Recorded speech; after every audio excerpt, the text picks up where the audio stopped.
좋은 일이 일어납니다.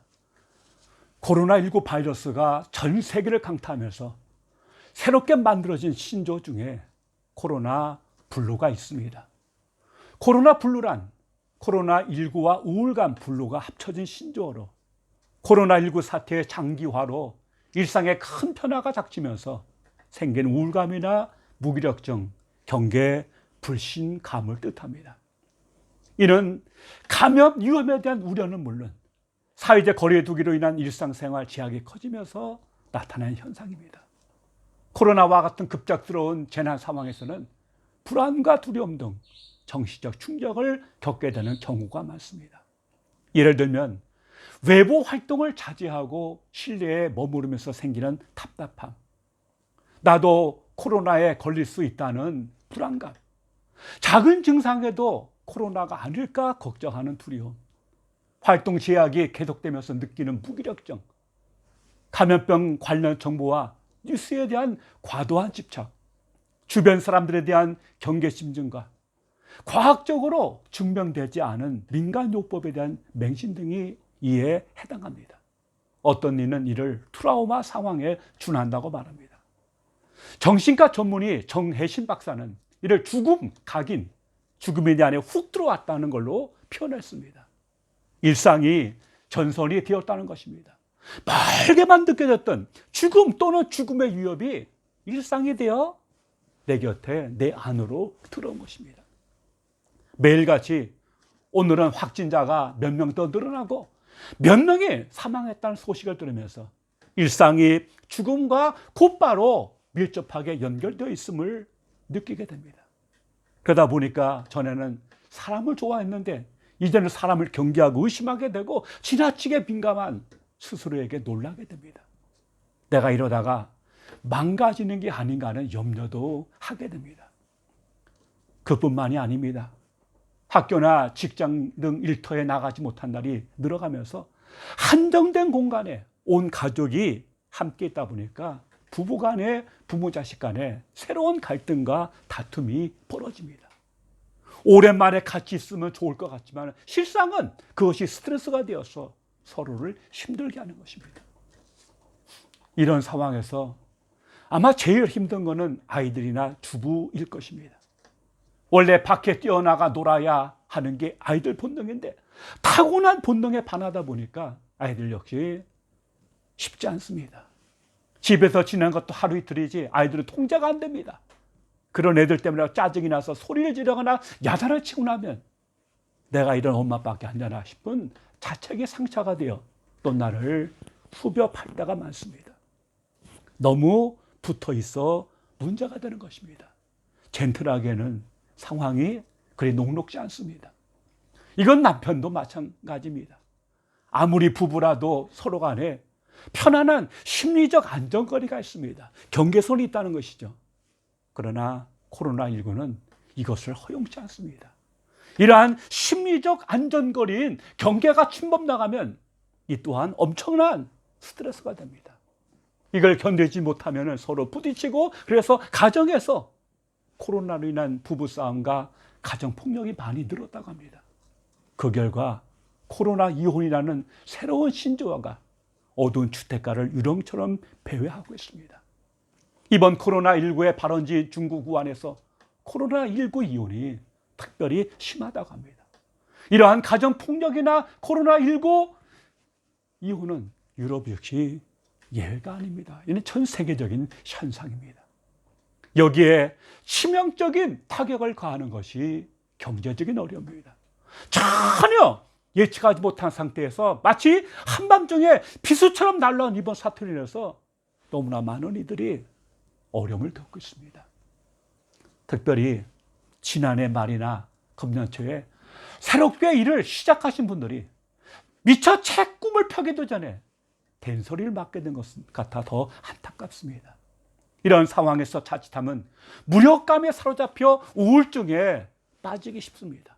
많은 분들이 불안과 무기력에 사로잡혀서 우울 증세를 나타내고 있습니다. 오죽하면은 코로나 블루라는 신조어가 생겼겠습니까? 문제는 이를 어떻게 극복하느냐에 있습니다. 하나의 문이 닫히면은 또 하나의 문이 열리는 줄로 믿습니다. 문제가 있으면 답도 또한 있게 마련입니다. 첫째는 스스로 자책하지 말아야 합니다. 코로나와 같은 사태로 삶이 무너지고 경제적으로 타격을 받다 보면 스스로를 자책하게 됩니다. 내가 왜 이런 일을 했을까? 다른 일을 했어도 되었는데 왜 꼭 이 일을 하겠다고 또 지금 이 시간에 이러고 있을까? 내가 좀 더 유능했으면 이런 일이 생기지 않았을 텐데. 아니, 생겼다 하더라도 내가 넉넉하게 극복할 수 있었는데 하면서 스스로를 쥐어뜯는 것입니다.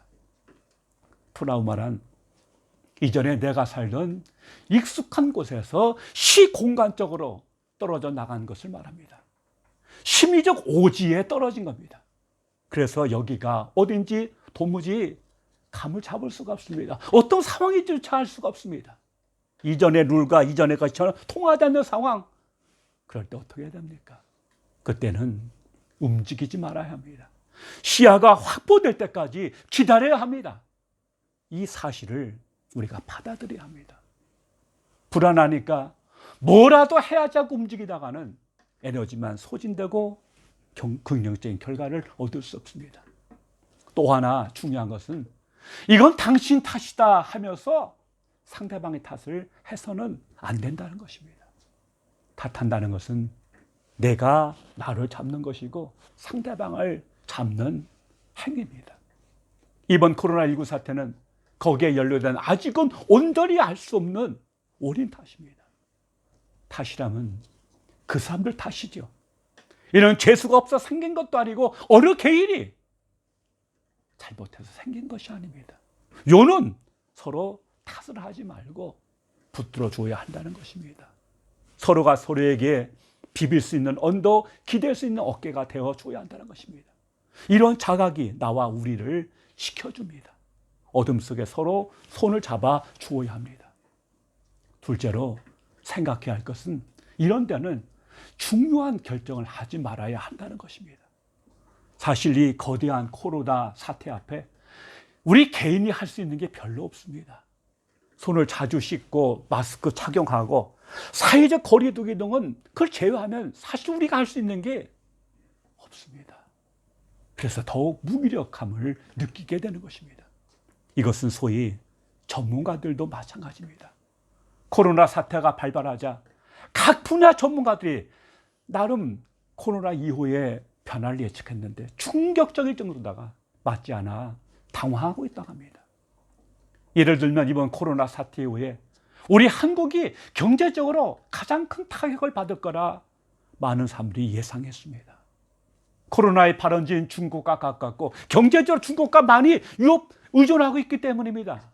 그러나 막상 뚜껑을 열자 미국을 위시한 서방 선진국들과 일본이 더 형편없이 무너지는 것을 우리는 충격 가운데 바라보고 있습니다. 요즘 전문가들이 할 게 없다고 합니다. 아무것도 맞지 않으니까요. 그러나 우리는 그냥 있는 것을 못 견뎌합니다. 뭐라도 해야 될 것 같습니다. 그러나 이때는 관망해야 합니다. 아까 제가 지금 상황이 심리적 오지에 떨어진 것 같다고 말씀드렸습니다. 그러므로 시야가 확보될 때까지 에너지를 유지하면서 지켜보면서 최소 비용만을 써야 하는 것입니다. 또 하나, 특별히 우울 증상이 있을 때 중요한 결정을 하지 않아야 할 이유가 또 있습니다. 그것은 우울할 때 인지 왜곡 현상이 심하게 나타나기 때문입니다. 우리는 뭔가를 보고 생각하고 받아들이며 알아가게 되는데 이것을 인지라고 합니다. 그런데 사람이 우울해지면 나타나는 공통현상이 인지 왜곡입니다. 쉽게 말씀드리면 우울해지면 실제보다 또는 평소보다 더 부정적이고 더 비관적인 생각을 많이 하게 된다는 것입니다. 인지적 왜곡은 주로 세 가지로 나타납니다. 첫째는 우울한 사람들은 자신에 대해서 부정적인 생각을 많이 하게 됩니다. 둘째, 마음이 우울해지면 자신의 미래에 대해서 부정적인 생각을 하게 됩니다. 우울한 사람들은 현재 고통스럽고 힘든 상황이 미래에도 지속되고 더 악화될 것이라고 생각합니다. 내가 아무리 노력을 해도 상황은 바뀌지 않을 것이다. 나는 실패를 하게 될 것이라고 생각하게 되는 것입니다. 셋째로, 우울한 사람들은 자신의 주변 환경을 부정적으로 바라봅니다. 사람이 우울해지면 자신이 무언가를 하기에는 주변 환경이, 상황이 나쁘고 다른 사람들이 나를 도와주지 않는다고 생각하는 것입니다.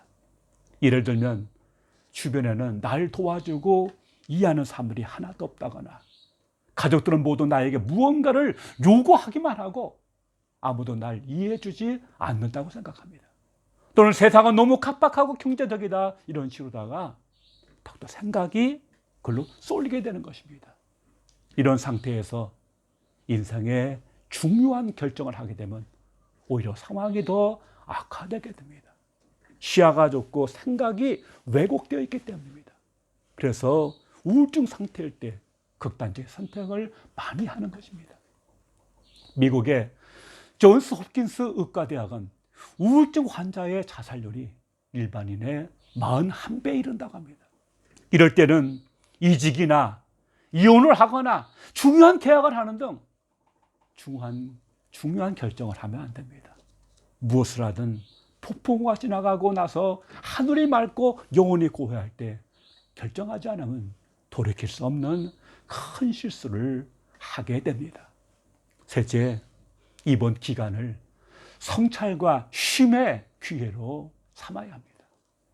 마음이 힘드십니까? 우울하십니까? 이번 코로나 기간을 내 영혼의 피트인으로 삼아야 합니다. F1 포뮬러 1 자동차 경기에서는 이른바 피트 1을 합니다. 이런 레이스 중간에 코스에서 빠져나와서 정비소로 들어가서 연료 보급이나 타이어를 교체하거나 운전자 교대 등을 하는 것입니다. 피트인은 타이밍이 아주 중요합니다. 언제 피트인을 하냐에 따라서 레이스의 승패가 갈리기도 합니다. 무리해서 계속 달리면 타이어가 파손되어서 주행 불능 상태가 되기 때문에 반드시 피트인을 해야 합니다. 삶의 재점검이 필요하다는 말씀입니다. 오늘 본문 말씀은 엘리야의 상황을 묘사하고 있습니다. 그런데 그 상황이 심상치 않습니다. 열왕기상 19장 4절을 보시면 엘리야는 광야로 들어가서 하룻길쯤 가서 한 로뎀나무 아래에 앉아서 자기가 죽기를 원하여 이르되 여호와여 넉넉하오니 지금 내 생명을 거두시옵소서. 나는 내 조상들보다 낫지 못하나이다. 엘리야는 현재 하나님께 자신을 죽여달라고 하소연합니다. 여러분, 엘리야가 누굽니까? 하늘에서 불을 내리던 능력의 선지자가 아닙니까?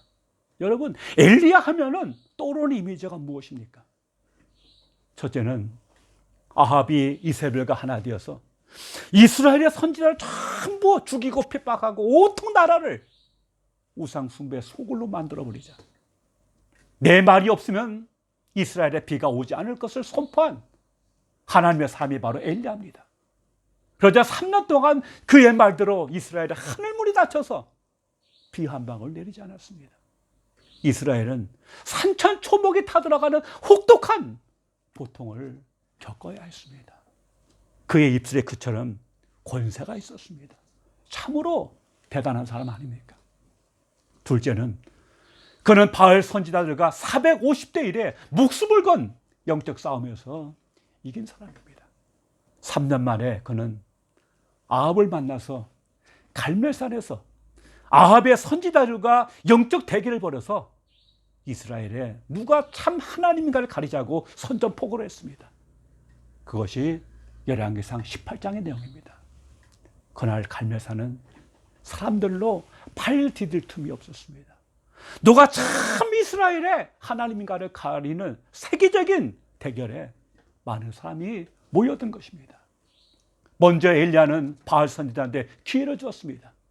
바알 선지자는 무려 450명이나 모였습니다. 너희는 많으니 먼저 송아지 한 마리를 택하여 잡고 너희 신의 이름을 부르라. 그러나 불은 붙이지 말라. 그러자 바알 선지자는 그들이 받은 송아지를 가져다가 잡고 아침부터 낮까지 바알의 이름을 부르면서 바알이여 바알이여 우리에게 응답하소서. 그러나 아무 소리도 없고 아무 응답하는 자도 없으므로 그들이 그 쌓은 제단 주에서 뛰놀았다고 성경은 말합니다. 그러자 엘리야가 그를 조롱했습니다. 야야, 너희들 신이 낮잠 자나 보다, 어디 갔나 보다. 그러니까 더욱더 이 사람들은 급기야 피가 흐르기까지 칼과 창으로 자기 몸을 자해하면서까지 간절히 부르짖었으나 아무런 일도 일어나지 않았습니다. 그러기를 저녁 소재 들을 때까지 했습니다. 그러나 아무 소리도 없고 응답하는 자나 돌아보는 자가 없었습니다. 그들은 지쳐 쓰러졌습니다. 그러자 엘리야가 나섰습니다. 엘리야는 백성들을 다 자기에게로 모은 다음에 12개의 돌로 제단을 쌓고 제단 사이에 도락을 만들어서 물을 가득 붓고는 나무를 버려놓고 그 위에 번제물을 올려놓았습니다. 그리고 하나님께 부르짖어 기도합니다. 여호와여, 내게 응답하소서, 내게 응답하소서. 이 백성에게 주 여호와는 하나님이신 것과 주는 그들의 마음을 되돌이키심을 저들로 알게 하옵소서. 그러자 불이 확 내려갔고는 그 번제물과 돌과 흙을 태우고 도랑의 못을 핥았습니다. 여호와께서 이스라엘의 참 하나님이심을 드러내시는 겁니다. 백성이 환호하고 그러자 엘리야는 바알 선지자 450명을 잡아갖고는 기손 시내로 내려다가 다 죽여버리고 말았습니다. 그리고 그가 갈멜산에 올라서 간절히 기도하자 3년간 닫혔던 하늘문이 열리면서 소나기가 오는 거대한 영적 승리를 이루었습니다. 이 사람이 바로 엘리야입니다. 그러나 지금 그가 왜 이렇게 되었습니까? 그 이유는 이세벨 때문이었습니다. 열왕기상 19장 1절로 2절 말씀입니다. 아합이 엘리야가 행한 모든 일과 그가 어떻게 모든 선지자를 칼로 죽였는지를 이세벨에게 말하니 이세벨이 사신을 엘리야에게 보내어 이르되 내가 내일 이맘때에는 반드시 내 생명을 저 사람들 중 한 사람의 생명과 같게 하리라. 그렇지 아니하면 신들이 내게 벌 위에 벌을 내리며 마땅하리라 한지라. 이 엄청난 하나님의 사람이 이세벨의 협박 한마디에 이 모양이 된 것입니다. 아니 쉽죠. 군사들을 이끌고 나타난 것도 아니고 사람을 보내서 유업한 것인데 그 한마디에 믿음의 영웅 엘리야가 이렇게 무너져 내린 겁니다. 그러나 이게 인간입니다. 그 말을 듣자마자 그는 혼비백산해 갖고 이 형편을 보고 일어나 자기의 생명을 위해서 도망하여 유다에 속한 브엘세바에 이르러 자기 사환을 그곳에 머물게 하고, 브엘세바는 사실 이스라엘 남쪽이거든요. 거기까지 도망간 겁니다.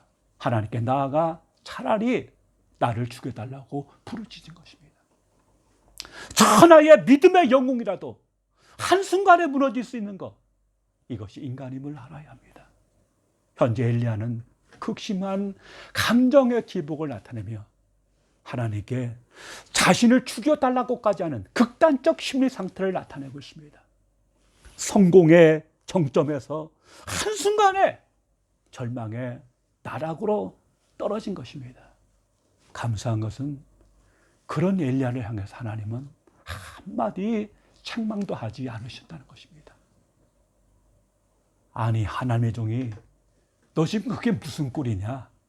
어제 갈멜산의 영웅이 오늘 그게 뭐냐?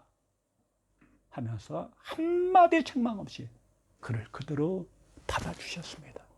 그리고 이어질 말씀이 감동입니다. 5절과 6절 보십시오.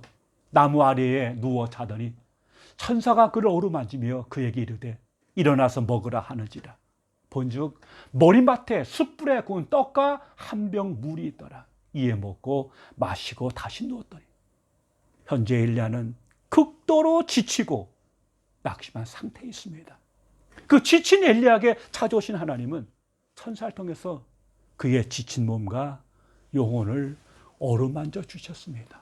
그리고 그에게 먹을 것을 제공해 주신 겁니다.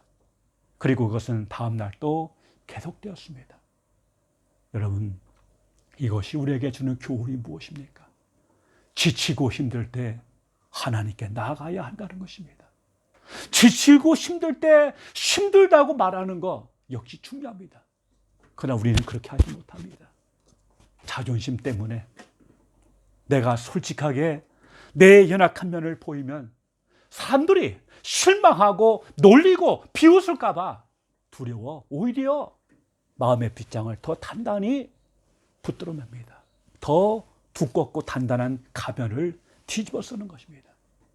하나님은 그렇게 엘리야를 호렙산으로 이끌어 가셨습니다. 그가 호렙산 동굴에 들어가시고 있을 때 하나님께서 그에게 물으십니다. 엘리야야, 내가 어찌하여 여기 있느냐? 이때 엘리야는 자신의 현재 상황을 솔직하게 고백합니다.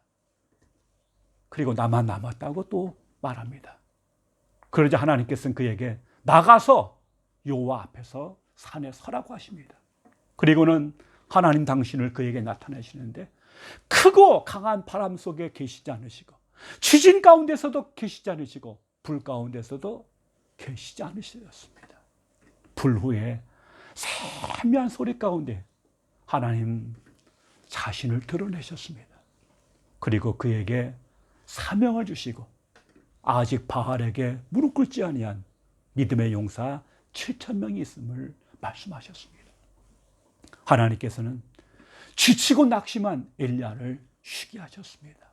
영혼의 피트인을 시키신 것입니다. 때로 하나님께서는 엘리야처럼 멈출 수밖에 없는 상황을 만드셔서 피트인을 하게 하십니다. 마음 치유의 첫걸음은 상황을 탓하지 않고 자신의 내면을 보는 것입니다. 마음이 들어있는 영혼의 탱크를 점검하는 것입니다. 동물들은 상처가 나면 바깥으로 나와서 햇볕을 찐다고 합니다. 우리는 영혼의 의사하신 하나님께 나와 우리의 상한 마음을 열어 보여야 합니다. 피트를 하게 하는 것은 마음이 아프니까 마음을 돌보라는 하나님의 사인입니다. 마음의 하우성에 귀를 기울이라는 하나님의 강력한 요청입니다. 엘리야는 늦었지만 늦더라도 자신의 마음을 살폈습니다. 그리고 그 아픈 마음을, 낙심한 마음을 인정하고 그걸 직면했습니다. 자신의 연약함을 있는 그대로 드러냈습니다. 여기에 진짜 엘리야의 위대한 면이 있습니다. 여러분, 저는 이번 코로나 기간이 우리 자신의 영혼을 들여다보고 영적 피트를 하는 계기가 되었으면 좋겠습니다. 이것이 치유와 회복의 시작인 줄로 믿습니다. 네 번째, 예수님을 바라보아야 합니다. 성경은 예수님의 물러남에 대해서 2번이나 언급하고 있습니다. 새벽 아직도 밝기 전에 예수께서 일어나 나가 한적한 곳으로 가사 거기서 기도하셨다고 마가복음 1장 35절 말씀합니다. 예수는 물러가서 한적한 곳에서 기도하시니라. 누가복음 5장 16절 말씀입니다. 예수님께서 피트인 하시는 모습은 우리의 영혼을 돌아보는데 좋은 본이 됩니다. 첫째, 예수님은 쉬셔야 할 때를 정확하게 하셨습니다. 피트인 직전 예수님은 슈퍼스타이셨습니다. 그의 능력이 알려지면서 정말 눈코 뜰 새 없이 많은 사람들이 왔습니다. 또 많은 병자들이 왔습니다. 정신이 없었습니다. 그러나 그 순간 멈추셨습니다. 너무 늦지도 너무 이르지도 않은 시점이었습니다. 둘째, 예수님은 규칙적으로 피트나셨습니다. 날마다 점검하셨습니다. 문제가 생겨서가 아니라 문제가 생기기 전에 하셨습니다. 영혼이 망가져서가 아니라 망가지기 전에 하셨습니다. 늘 물러나서 하나님과 함께 있음을 통해서 새로운 힘을 얻고 사역을 임할 수 있었습니다. 셋째, 예수님은 환경을 재구성하셨습니다. 시간은 새벽입니다. 장소는 한적한 곳이었습니다. 철저하게 스스로를 홀로 두신 것입니다. 그렇게 할 때 비로소 고요해지면서 우리 영혼이 비워집니다. 군중의 소음이 아닌 영혼의 소리가 들립니다. 그때 비로소 하나님의 음성을 들을 수 있습니다. 몸도 마음도 쉼을 얻게 되는 것입니다. 예수님의 피트인을 한마디로 정리하면 균형입니다. 예수님은 일과 휴식, 군중과 고독, 비움과 체험, 분주함과 한가함, 달림과 멈춤, 내어줌과 받음, 회복됨과 회복시킴의 균형이 무너지지 않도록 영혼을 관리하셨습니다. 영혼의 피트인, 그것이 예수님의 사역의 생명줄이었습니다. 비단 사역뿐이겠습니까? 우리 인생 마라톤에서도 필수입니다. 원하든 원하지 않든 현재 우리는 제한적인 삶을 살 수밖에 없습니다. 각 일터도 학교도 사업장도 기타 모든 교회 모이는 것조차도 국가가 허락하지 않으면 우리는 움직일 수 없습니다. 이번 코로나를 통해서 배우는 것은 삶을 성찰하게 해준다는 겁니다. 우리는 이번 코로나 사태를 통해서 인간과 사회와 자연이 결코 별개가 아니라 하나로 묶여 있다는 것을 배우게 됩니다. 그것은 결코 참 굉장히 중요한 같은 가르침입니다. 우리가 그 인간이 하나님을 깨닫게 해준 것, 같이 연대해야 한다는 것을 가르쳐준 것은 대단한 가르침이었습니다. 하나님을 사랑하는 자, 곧 그 뜻대로 부르심을 입은 자들에게는 모든 것이 합력해서 선이 된다고 성경은 말씀하고 있습니다. 하나님께서는 상한 갈대를 꺾지 아니하시고 꺼져가는 심지를 끄지 아니하시는 분이십니다. 하나님께서 지치고 낙심한 엘리야를 만지시고 새 힘을 주신 것처럼 오늘 우리에게도 동일하게 역사해 주심을 믿습니다. 오뎀나무 아래에서 죽기를 원하는 그 낙심한 엘리야를 만지시고 물을 주시고 먹을 것 주셔서 호렙산으로 이끌어 주신 것은 그에게 아직 사명이 남아서입니다. 패배의식에 붙들려 있는 엘리야를 하나님은 새롭게 하셨습니다. 오직 나만 남았거늘 그의 외로움이 묻어나는 말씀이 아닙니까? 그러나 아닙니다. 그는 아직도 바알에게 무릎 꿇지 아니한 7,000명의 용사가 있습니다. 7,000명의 동지가 있다는 얘기입니다. 그리고 엘리사도 이미 준비되어 있습니다. 너 혼자가 아니라는 것입니다. 하나님의 이루하심, 하나님의 만지심, 하나님의 역사하심이 엘리야의 영혼을 만지시고 새롭게 하신 것을 우리 본문 통해서 확인할 수 있습니다. 장정이라도 넘어지고 자빠지고 소년이라도 피곤한 시대입니다. 그러나 오직 여호와를 앙망하는 자는 새 힘을 얻으리니 독수리가 날개치며 올라감 같을 것이요 다른 박질하여도 곤비치 아니하겠고 걸어가도 피곤치 아니하리라고 성경은 말씀하고 있습니다. 여호와를 앙망하십시오. 주께서 새 힘을 부어주십니다. 그분의 힘에 힘입어서 독수리가 하늘 차고 올라간 것 같은 기상과 은혜 안에서 승리하게 되시기를 주님의 이름으로 축원합니다. 기도하겠습니다. 아버지 하나님 감사합니다. 지치고 피곤하고 참 힘든 시기입니다. 그러나 우리가 믿음으로 이 시기를 극복하게 하시고 우리의 연약함을 주 앞에 고백하고 주를 앙망함으로 새 힘 얻어서 하나님 독수리가 창곡을 차고 비상하는 새 힘 주셔서 능히 이기게 하시고 이를 통해서 하나님께 영광 돌리게 하시고 이를 통해서 하나님 나라가 이 땅에 구체적으로 이루어지는데 쓰임받는 교회와 우리 모든 성도가 되게 하여 주시옵소서.